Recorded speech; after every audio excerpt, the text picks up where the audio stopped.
Question number 8 इसमें है if A and B are -2 and 2 -4 respectively find the coordinates of P such that A P equals to 3/7 A B and P lies on the line segment A B. Question number 8 में ए और B point के coordinates हमें दिए गए हैं। ए और B point एक line segment बनाते हैं। इस लाइन सेगमेंट पर एक पी पॉइंट है कुछ इस तरह से कि A P equals to 3/7 A B. जो भी हमारा ये पी पॉइंट है इसके कोऑर्डिनेट्स हमें फाइंड करने हैं। सो सिंपली सॉल्यूशन में सबसे पहले इस तरह से लाइन ड्रॉ कर लेंगे। ऊपर हो जाएगा यहाँ पर ए पॉइंट जिसके कोऑर्डिनेट है -2 ये हमारा ए पॉइंट हो गया। बिल्कुल इसी तरह से यहाँ पर आ जाएगा हमारा बी पॉइंट जिसके कोऑर्डिनेट है 2 -4 ये हो गया हमारा B point. A B line segment पर पी पॉइंट भी है तो यहाँ पर हम इस पी पॉइंट को भी बना देते हैं। इस पी पॉइंट के कोऑर्डिनेट्स हमें फाइंड करने हैं, लेकिन उससे पहले हमें ये पता होना चाहिए कि रेशियो क्या है, किस रेशियो में ये P point A B line को डिवाइड करता है। उसके लिए ये कंडीशन दी गई है, इसको सोल्व करना पड़ेगा।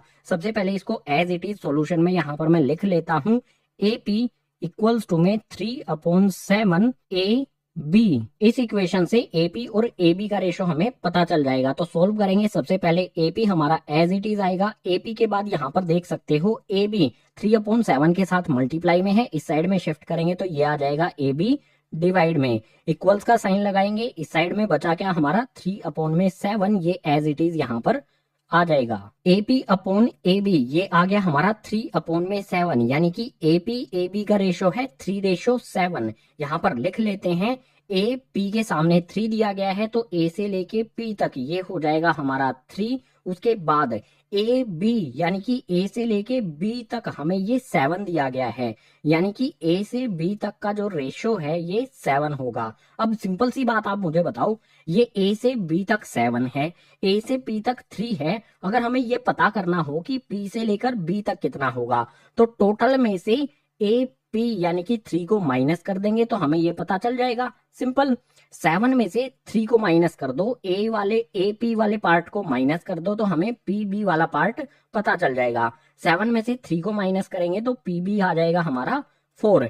यानी कि जो भी हमारी ये लाइन ए बी है इसको ये पी पॉइंट 3:4 में डिवाइड करता है। अब इस पी पॉइंट के कोऑर्डिनेट्स फाइंड करने के लिए यूज करेंगे सेक्शन फॉर्मूला। यहाँ पर लिखता हूँ, ये हमारा सेक्शन फॉर्मूला, इसमें वैल्यूज पुट करेंगे। m1 की वैल्यू हो जाएगी 3, m2 की वैल्यू हो जाएगी 4। इसके अलावा x1 y1 x2 y2 क्या होता है ये आपको पता ही होगा। सो सिंपली यहाँ पर वैल्यूज पुट करते हैं। सबसे पहले यहाँ पर है m1 x2, m1 की वैल्यू 3 हो जाएगी और x2 हो जाएगा यहाँ पर 2, यानी कि यहाँ पर आ जाएगा 3 मल्टीप्लाई में 2। इसके बाद प्लस का साइन लगाएंगे, प्लस साइन के बाद है m2 x1, m2 की वैल्यू 4 होगी और x1 की वैल्यू है माइनस में 2। सो सिंपली यहाँ पर आ जाएगा 4 मल्टीप्लाई में माइनस का 2। इसके बाद डिनोमिनेटर में क्या आएगा, m1 और m2 को ऐड करना है। 3 और 4 इन दोनों को ऐड कर देंगे यहाँ पर डिनोमिनेटर में।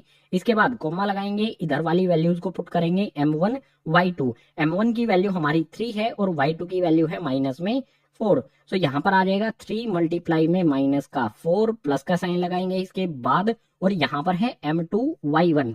m2 की वैल्यू 4 और y1 की है -2, यानी कि यहाँ पर आ जाएगा 4 मल्टीप्लाई में माइनस का 2। डिनोमिनेटर में m1 और m2 दोनों को ऐड करना है, यानी कि 3 प्लस में 4 यहाँ पर फिर से लिख देंगे। अब इसे सोल्व करेंगे तो पी पॉइंट के जो भी कोऑर्डिनेट्स है वो हमें पता चल जाएंगे। सोल्व करना बिल्कुल सिंपल है। सबसे पहले 3 को 2 से मल्टीप्लाई करेंगे तो ये हो जाएगा 6। इसके बाद 4 प्लस का है 2 माइनस का है, प्लस माइनस यहाँ पर साइन आएगा माइनस का। 4 को 2 से मल्टीप्लाई करेंगे तो ये हो जाएगा 8 और डिनोमिनेटर में 3 प्लस में 4 ये हो जाएगा गाइज 7। कोमा लगाएंगे, आगे वाली वैल्यूज को सोल्व करेंगे।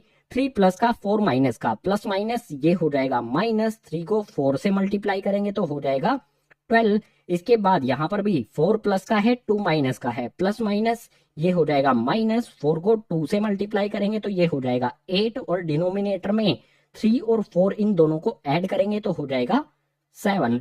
ब्रैकेट भी लगा दो। आगे सोल्व करेंगे तो यहाँ पर सिंपली 6 में से 8 को माइनस करेंगे तो आ जाएगा हमारा -2 और अपॉन में 7। एज इट इज कोमा लगाएंगे, -12 -8 दोनों माइनस के हैं तो साइन माइनस का ही रहेगा और दोनों ऐड हो जाएंगे। 12 और 8 दोनों को ऐड करेंगे तो आ जाएगा 20 और अपॉन में 7 हमारा एज इट इज। आप देख सकते हो 2 को 7 से कैंसिल नहीं किया जा सकता है, ना ही 20 को 7 से कैंसिल किया जा सकता है। यानी कि जो भी हमारा ये P पॉइंट है जो AB लाइन को 3:4 रेशो में डिवाइड करता है, इसके कोऑर्डिनेट्स यही हो जाएंगे -2/7 -20/7। इसी P पॉइंट के कोऑर्डिनेट्स हमें फाइंड करने थे, हमने यहाँ पर फाइंड कर लिए हैं। तो क्वेश्चन नंबर 8 हो गया है इसी आंसर के साथ कंप्लीट।